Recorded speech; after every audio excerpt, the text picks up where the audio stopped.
Welcome back to Superior Sunrise. With me now is Matt Sims, sale manager and auctioneer of Matt C. Sims Auction Incorporated. Thanks for taking time out of what's already been a very busy January for you. I know you were involved in 4 sales last week at Cattlemen's Congress. Tell us about how the market was out there for you.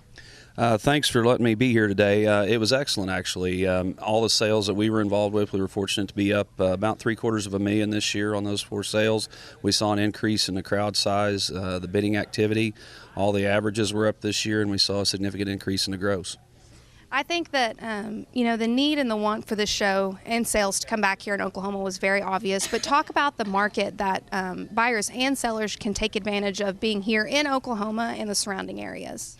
Well, what's unique about Oklahoma, one, obviously geographically we're very centrally located. The other thing, if you take Oklahoma, which ranks second in beef cattle production in the United States behind Texas and the states that touch it, you account for about 40% of beef cattle production in the United States. So there's a built-in market here that you don't have at all of the events like this. Cattlemen's Congress in its second year, I understand, is the world's largest and most elite cattle exhibition. It's solely cattle. That makes it kind of unique from some of the others because we don't have the hogs and sheep and horses. It focuses totally on the cattle industry, and I think that's what's made it pretty special, and it's pretty neat to have the level of entries and participation we've had in just its second year. Well, it's so exciting to be in this area in the cattle industry, and this spring is quickly approaching us, your bull sale season and many production sales. Talk about some of the breeders and the different operations that you have coming up this spring. Well, we'll kick off, actually we got a little bit of a hiatus. We're already taking pictures and getting ready for the spring bull sales, but we don't get hot and heavy in Oklahoma until March. But we do have the Bledsoe Farms inaugural sale the middle of February. Shaw Cattle Company, one of my clients in Idaho, has their 50th annual bull sale in mid-February. Then we have the Panhandle State sale that's in about its 65th year in inception. Then we'll move into March and get busy with Blackjack and Guess and Pifer, Express, Pollard, Pembroke Cattle Company, and then we'll move on into spring and get into more female sales. But we've got a busy slate ahead. Well, and talk about some of the advantages that commercial producers specifically can take advantage of in buying bulls out of some of these programs that you represent.